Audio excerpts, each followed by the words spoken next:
ओम नमः शिवाय। महाशिवरात्रि हिंदू धर्म का महत्वपूर्ण पर्व है जो कि भगवान शिव और माता पार्वती के पवित्र मिलन का प्रतीक माना जाता है। ऐसी मान्यता है कि इस दिन रात्रि में माता पार्वती और भोलेनाथ का विवाह हुआ था। इसलिए ही इस पवित्र दिन पर लोग व्रत रखते हैं और शुभ मुहूर्त में विधि विधान भोलेनाथ की उपासना करते हैं। इस दिन रात्रि जागरण का विशेष महत्व माना जाता है। धार्मिक मान्यता के अनुसार जो मनुष्य सच्चे मन से महाशिवरात्रि का व्रत रखता है उसके सारे पाप नष्ट हो जाते हैं और उसे मोक्ष की प्राप्ति होती है। लेकिन अगर इस व्रत का संपूर्ण फल प्राप्त करना चाहते हैं तो इस दिन ये पवित्र कथा जरूर सुने। ऋषियों ने पूछा, सुजी, पूर्व काल में किसने इस उत्तम शिवरात्रि व्रत का पालन किया था और अनजाने में भी इस व्रत का पालन करके किसने कौन सा फल प्राप्त किया था? सुजी ने कहा, ऋषियों, तुम सब लोग सुनो। मैं इस विषय में एक निषाद का प्राचीन इतिहास सुनाता हूँ जो सब पापों का नाश करने वाला है। पहले की बात है, किसी वन में एक भील रहता था जिसका नाम था गुरुद्रुह। उसका कुटुंब बड़ा था तथा वह बलवान और क्रूर स्वभाव का होने के साथ ही क्रूरतापूर्ण कर्म में तत्पर रहता था। वह प्रतिदिन वन में जाकर मृगों को मारता और वहीं रहकर नाना प्रकार की चोरियां करता था। उसने बचपन से ही कभी कोई शुभ कर्म नहीं किया था। इस प्रकार वन में रहते हुए उस दुरात्मा भील का बहुत समय बीत गया। तदंतर एक दिन बड़ी सुंदर एवं शुभकारक शिवरात्रि आई, किंतु वह दुरात्मा घने जंगल में निवास करने वाला था, इसलिए उस व्रत को नहीं जानता था। उसी दिन उस भील के माता पिता और पत्नी ने भूख से पीड़ित होकर उसने याचना की, वनेचर, हमें खाने को दो। उनमें इस प्रकार याचना करने पर वह तुरंत धनुष लेकर चल दिया और मृगों के शिकार के लिए सारे वन में घूमने लगा। देव योग से उसे उस दिन कुछ भी नहीं मिला और सूर्य अस्त हो गया। इससे उसको बड़ा दुख हुआ और वह सोचने लगा, अब मैं क्या करूं, कहाँ जाऊं? आज तो कुछ नहीं मिला। घर में जो बच्चे हैं उनका तथा माता पिता का क्या होगा? मेरी जो पत्नी है उसकी भी क्या दशा होगी? अन्यथा मुझे कुछ लेकर ही घर जाना चाहिए, अन्यथा नहीं। ऐसा सोचकर वह व्याध एक जलाशय के समीप पहुंचा और जहाँ पानी में उतरने का घाट था वहाँ जाकर खड़ा हो गया। वह मन ही मन यह विचार करता था कि यहाँ कोई ना कोई जीव पानी पीने के लिए अवश्य आएगा। उसी को मारकर कृतकृत्य हो उसे साथ लेकर प्रसन्नतापूर्वक घर को जाऊंगा। ऐसा निश्चय करके वह व्याध एक बेल के पेड़ पर चढ़ गया और वही जल साथ लेकर बैठ गया। उसके मन में केवल यही चिंता थी कि कब कोई जीव आएगा और कब मैं उसे मारूंगा। इसी प्रतीक्षा में भूख प्यास से पीड़ित हो वह बैठा रहा। उस रात के पहले पहर में एक प्यासी हरिणी वहां आई जो चकित होकर जोर जोर से चौकड़ी भर रही थी। ब्राह्मणों, उस मुर्गी को देखकर व्याध को बड़ा हर्ष हुआ और उसने तुरंत ही उसके वध के लिए अपने धनुष पर एक बाण का संधान किया। ऐसा करते हुए उसके हाथ के धक्के से थोड़ा सा जल और बिल्व पत्र नीचे गिर पड़े। उस पेड़ के नीचे शिवलिंग था। उक्त जल और बिल्व पत्र से शिव की प्रथम प्रहर की पूजा संपन्न हो गई। उस पूजा के महात्म्य से उस व्याध का बहुत सा पातक तत्काल नष्ट हो गया। वहां होने वाली खड़क खड़ाहट की आवाज को सुनकर हरिणी ने भय से ऊपर की ओर देखा। व्याध को देखते ही वह व्याकुल हो गई और बोली। मृगी ने कहा, व्याध, तुम क्या करना चाहते हो और मेरे सामने सच सच बताओ। हरिणी की वह बात सुनकर व्याध ने कहा, आज मेरे कुटुंब के लोग भूखे हैं, अन्यथा तुमको मारकर उनकी भूख मिटाऊंगा, उन्हें तृप्त करूंगा। व्याध का वह दारुण वचन सुनकर तथा जिसे रोकना कठिन था उस दुष्ट भील को बांध ताने देखकर मृगी सोचने लगी कि अब मैं क्या करूं, कहाँ जाऊं, अच्छा कोई उपाय रचती हूँ। ऐसा विचार कर उसने वहां इस प्रकार कहा। मृगी बोली, भील, मेरे मांस से तुमको सुख होगा। इस अनर्थकारी शरीर के लिए इससे अधिक महान पुण्य का कार्य और क्या हो सकता है? उपकार करने वाले प्राणी को इस लोक में जो पुण्य प्राप्त होता है उसका 100 वर्षों में भी वर्णन नहीं किया जा सकता। परंतु इस समय मेरे सब बच्चे मेरे आश्रम में ही है। मैं उन्हें अपनी बहन को अथवा स्वामी को सौंपकर लौट आऊंगी। वनेचर, तुम मेरी इस बात को मिथ्या न समझो। मैं फिर तुम्हारे पास लौट आऊंगी, इसमें संशय नहीं है। सत्य से ही धरती टिकी हुई है, सत्य से ही समुद्र अपनी मर्यादा में स्थित है और सत्य से ही निर्झरों से जल की धाराएं गिरती है। सत्य में ही सब कुछ स्थित है। सूत जी कहते हैं, मृग के ऐसा कहने पर भी जब व्याध ने उसकी बात नहीं मानी, तब उसने अत्यंत विस्मित एवं भयभीत हो पुनः इस प्रकार कहना आरंभ किया। मृगी बोली, व्याध सुनो, मैं तुम्हारे सामने ऐसी शपथ खाती हूँ जिससे घर जाने पर मैं अवश्य तुम्हारे पास लौट आऊंगी। ब्राह्मण यदि वेद बेचे और तीनों काल संध्या न करे तो उसे जो पाप लगता है, पति की आज्ञा का उल्लंघन करके स्वेच्छानुसार कार्य करने वाली स्त्रियों को जिस पाप की प्राप्ति होती है, किए हुए उपकारों को न मानने वाले, भगवान शंकर से विमुख रहने वाले, दूसरों से द्रोह करने वाले, धर्मों को लांघने वाले तथा विश्वासघात और छल करने वाले लोगों को जो पाप लगता है, उसी पाप से मैं भी लिप्त हो जाऊं यदि लौटकर यहाँ न आऊं। इस तरह अनेक शपथ खाकर जब मृगी चुपचाप खड़ी हो गई, तब उस व्याध ने उस पर विश्वास करके कहा, अच्छा, अब तुम अपने घर को जाओ। तब वह मृगी बड़े हर्ष के साथ पानी पीकर अपने आश्रम मंडल में गई। इतने में ही रात का वह पहला प्रहर व्याध के जागते ही जागते बीत गया। तब उस हिरनी के बहन दूसरी मृगी, जिसका पहली ने स्मरण किया था, उसी की राह देखती हुई जल पीने के लिए वहां आ गई। उसे देखकर भील ने स्वयं बाण को तरक से खींचा। ऐसा करते समय पुनः पहले की भांति भगवान शिव के ऊपर जल और बिल्वपत्र गिरे। उसके द्वारा महात्मा शंभु की दूसरे प्रहर की पूजा संपन्न हो गई। यद्यपि वह प्रसंगवश ही हुई थी, तो भी व्याध के लिए सुखदायिनी हो गई। मृगी ने उसे बाण खींचते देख पूछा, वनेचर, यह क्या करते हो? व्याध ने पूर्ववत उत्तर दिया, मैं अपने भूख कुटुंब को तृप्त करने के लिए तुझे मारूंगा। यह सुनकर वह मृगी बोली। मृगी ने कहा, व्याध, मेरी बात सुनो, मैं धन्य हूँ, मेरा देह धारण सफल हो गया, क्योंकि इस अनित्य शरीर के द्वारा उपकार होगा। परंतु मेरे छोटे छोटे बच्चे घर में, अंत में एक बार जाकर उन्हें अपने स्वामी को सौंप दूं, फिर तुम्हारे पास लौट आऊंगी। व्याध बोला, तुम्हारी बात पर मुझे विश्वास नहीं है, मैं तुझे मारूंगा, इसमें संशय नहीं है। यह सुनकर वह हरिणी भगवान विष्णु की शपथ खाती हुई बोली, व्याध, जो कुछ मैं कहती हूँ उसे सुनो। यदि मैं लौटकर ना आऊँ तो अपना सारा पुण्य हार जाऊँ, क्योंकि जो वचन देकर उससे पलट जाता है वह अपने पुण्य को हार जाता है। जो पुरुष अपनी विवाहिता स्त्री को त्याग कर दूसरी के पास जाता है, वैदिक धर्म का उल्लंघन करके कपोल कल्पित धर्म पर चलता है, भगवान विष्णु का भक्त होकर शिव की निंदा करता है, माता पिता की निधन तिथि को श्राद्ध आदि न करके उसे सुना बिता देता है तथा मन में संताप का अनुभव करके अपने दिए हुए वचन को पूरा करता है, ऐसे लोगों को जो पाप लगता है वही मुझे भी लगे यदि मैं लौटकर ना आऊँ। सूत जी कहते हैं, उसके ऐसा कहने पर व्याध ने उस मृगी से कहा, जाओ। मृगी जल पीकर हर्षपूर्वक अपने आश्रम को गई। इतने में ही रात का दूसरा प्रहर भी व्याध के जागते जागते बीत गया। इसी समय तीसरा प्रहर आरंभ हो जाने पर मृगी के लौटने में बहुत विलंब हुआ। जान चकित हो व्याध उसकी खोज करने लगा। इतने में ही उसने जल के मार्ग में एक हिरण को देखा। वह बड़ा हष्टपुष्ट था। उसे देखकर वनेचर को बड़ा हर्ष हुआ और वह धनुष पर बांध रखकर उसे मार डालने को उद्यत हुआ। ऐसा करते समय उसके प्रारब्धवश कुछ जल और बिल्वपत्र शिवलिंग पर गिरे। उसके ऐसा सौभाग्य भगवान शिव की तीसरे प्रहर की पूजा संपन्न हो गई। इस तरह भगवान ने उस पर अपनी दया दिखाई।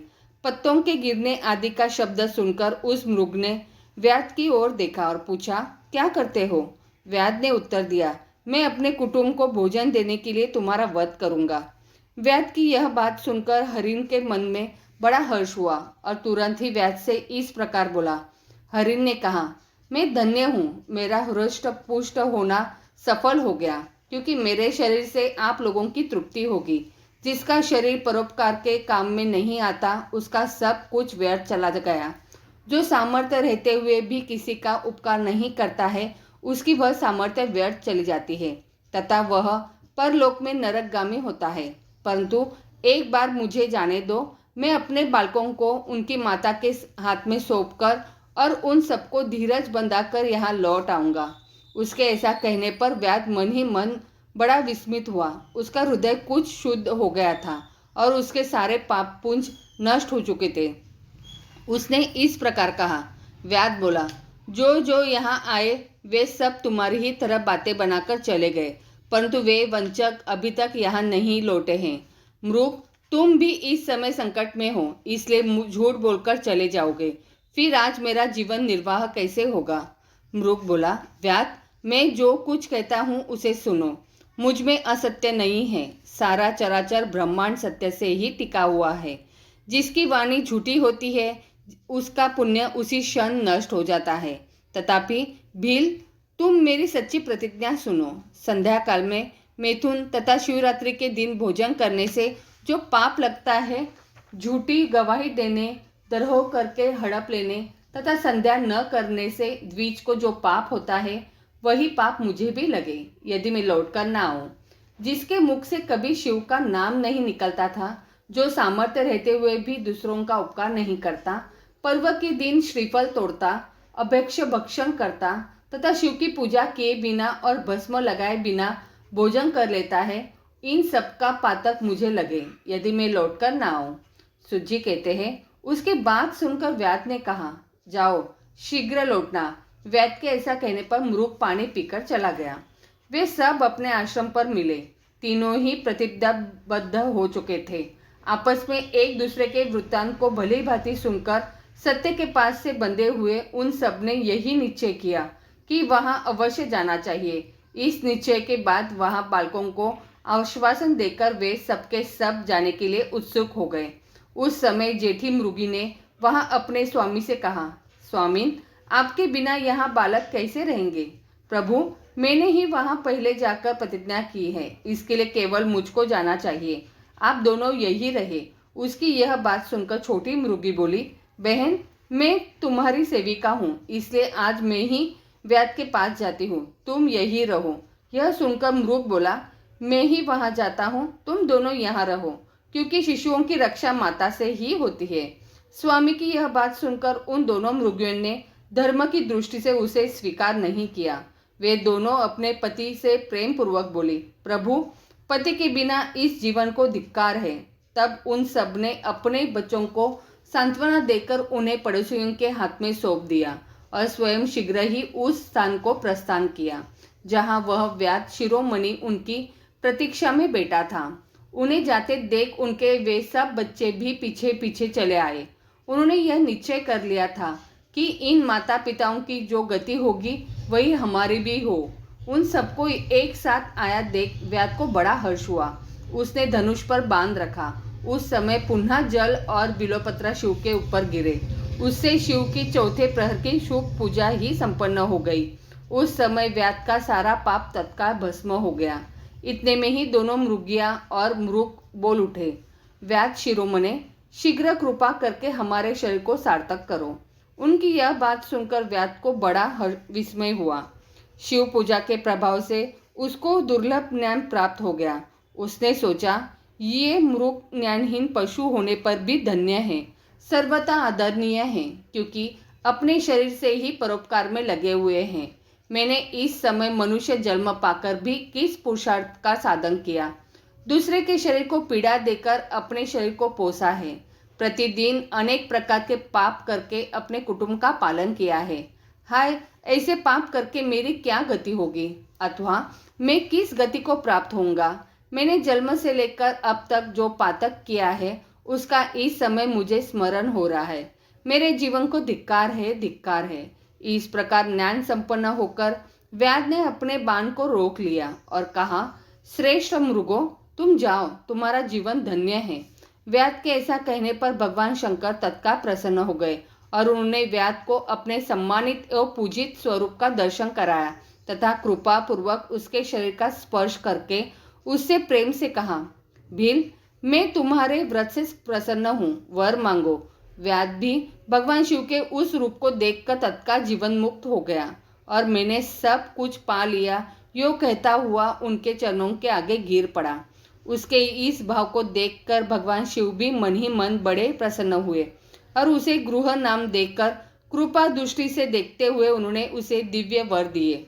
शिव बोले, व्याध सुनो, आज से तुम श्वेंगरपुर में उत्तम राजधानी का आश्रय ले दिव्य भोगों का उपभोग करो। तुम्हारे वंश की वृद्धि निर्विघ्न रूप से होती रहेगी। देवता भी तुम्हारी प्रशंसा करेंगे। व्याध, मेरे भक्तों पर स्नेह रखने वाले भगवान श्री राम एक दिन निश्चय ही तुम्हारे घर पधारेंगे और तुम्हारे साथ मित्रता करेंगे। तुम मेरी सेवा में मन लगाकर दुर्लभ मोक्ष पा जाओगे। इसी समय वे सब मृग भगवान शंकर का दर्शन और प्रणाम करके मृग योनि से मुक्त हो गए तथा दिव्य देहधारी हो विमान पर बैठकर शिव के दर्शन मात्र से शाप मुक्त हो दिव्य धाम को चले गए। तब से अबुर्द पर्वत पर भगवान शिव वैदेश्वर नाम से प्रसिद्ध हुए, जो दर्शन और पूजन करने पर तत्काल भोग और मोक्ष प्रदान करने वाले हैं। महर्षियों, वह व्याध भी उस दिन से दिव्य भोगों का उपभोग करता हुआ अपनी राजधानी में रहने लगा। उसने भगवान श्री राम की कृपा पाकर शिव का सापुज्य प्राप्त कर लिया।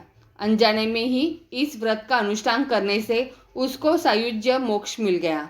फिर जो भक्ति भाव से संपन्न होकर इस व्रत को करते हैं वे शिव का शुभ सायुज्य प्राप्त कर ले। इसके लिए तो कहना ही क्या है। संपूर्ण शास्त्रों तथा अनेक प्रकार के धर्मों के विषय में भली भांति विचार करके इस शिवरात्रि व्रत को सबसे उत्तम बताया गया है। इस श्लोक में जो नाना प्रकार के व्रत, विविध तीर्थ, भांति भांति के विचित्र दान, अनेक प्रकार के यज्ञ, तरह तरह के तप तथा बहुत से जप है, वे सब इस शिवरात्रि व्रत की समानता नहीं कर सकते। इसके लिए अपना हित चाहने वाले मनुष्यों को इस शुभतर व्रत का अवश्य पालन करना चाहिए। यह शिवरात्रि व्रत दिव्य है, इसे सदा भोग और मोक्ष की प्राप्ति होती है। महर्षियों, यह शुभ शिवरात्रि व्रत व्रतराज के नाम से विख्यात है। इसके विषय में सब बातें मैंने तुमसे बता दी। इस प्रकार महाशिवरात्रि पूजन पौराणिक व्रत कथा समाप्त हुई। तो बोलो प्रेम से हर हर महादेव। ओम नमः शिवाय। श्री शिव चालीसा दोहा। जय गणेश गिरजा सुवन मंगल मूल सुजान, कहत अयोध्या दास तुम देऊ अभय वरदान। चौपाई। जय गिरजापति दीन दयाला, सदा करत संतन प्रतिपाला। भाल चंद्रमा सोहत निके, कानन कुंडल नागफ निके। अंग और शीरगंग बहाए, मुंड माल तन शार लगाए। वस्त्र खाल बागंबर सोहे, छवि को देखी नागमुनि मोहे। मैना मातु की है दुलारी, वाम अंग सोहत छवि न्यारी। कर त्रिशूल सोहत छवि भारी, करत सदा शत्रुन शयकारी। नंदी गणेश सोहे तह कैसे, सागर मध्य कमल है जैसे। कार्तिक श्याम और गंधराऊ, या छवि को कही जात न काऊ। देवन जब ही जाय पुकारा, तभी दुख प्रभु आप निवारा। किया उपद्रव तारक भारी, देवन सब मिली तुम ही जोहारी। तुरत षडानन आप पठायु, लव निमेश मह मारी गिरायु। आप जलंधर असुर सहारा, सुयश तुम्हारा विदित संसारा। त्रिपुरासुर मसन युद्ध मचाई, तभी कृपा कर लीन बचाई। किया तभी भागीरथ भारी, पूर्व प्रतिज्ञा तासु पुरारी। दानिन मह तुम सहु कोण नहीं, सेवक स्तुति करत सदाही। वेद माही महिमा तब गाई, अखत अनादि भेद न पाई। प्रगति उदती मंथन में ज्वाला, जरत सुरासुर बहे विहाला। किन्ह दया तह करी सहाई, नीलकंठ तब नाम कहाई। पूजन रामचंद्र जब किन्हा, जीत के लंक विभीषण दिन्हा। सहस कमल में हो रहे धारी, किन्ह परीक्षा तभी पुरारी। एक कमल प्रभु राखेऊ जोई, कमल नयन पूजन चह सोई। कठिन भक्ति देखी प्रभु शंकर, भय प्रसन्न दिए इच्छित वर। जय जय जय अनंत अविनाशी, करत कृपा सबके घटवाशी। दुष्ट सकल नीत मोहि सतावे, भ्रमत रहो मोहि चैन न आवे। त्राही त्राही में नाथ पुकारो, यह अवसर मोहि आन उबारो। ले त्रिशूल शत्रुन को मारो, संकट ते मोहि आन उबारो। माता पिता भ्राता सब होई, संकट में पूछत नहीं कोई। स्वामी एक है आस तुम्हारी, आए हरू मम संकट भारी। धन निर्धन को देत सदा ही, जो कोई जाचे सो फल पाही। स्तुति के ही विधि करे तुम्हारी, शंभुनाथ अब चूक हमारी। शंकर हो संकट के नाशन, मंगल कारण विघ्न विनाशन। योगी यति मुनि ध्यान लगावे, शारद नारद शीस नवावे। नमो नमो जय नमः शिवाय, सुर ब्रह्मादिक पार न पाए। जो यह पाठ करे मन लाई, ता पर होत है शंभु सहाय। दुनिया जो कोई हो अधिकारी, पाठ करे सो पावन हारी। पुत्र होन की इच्छा कोई, निश्चय शिव प्रसाद ते ही होई। पंडित त्रयोदशी को लावे, ध्यान पूर्वक होम करावे। त्रयोदशी व्रत करे हमेशा, तन नहीं ताके रहे क्लेशा। धूप दीप नैवेद्य चढ़ावे, शंकर सम्मुख पाठ सुनावे। जन्म जन्म के पाप नसावे, अंतधाम शिवपुर में पावे। कहे अयोध्या आस तुम्हारी, जानी सकल दुख हो हरू हमारी। दोहा। नित नेम उठी प्रातः ही, पाठ करो चालीसा। तुम मेरी मनोकामना, पूर्ण करो जगदीशा। मगसरी छठी हेमंत ऋतु, संवत 64 जान। स्तुति चालीसा शिव ही, पूर्ण किन्हा कल्याण। ओम नमः शिवाय।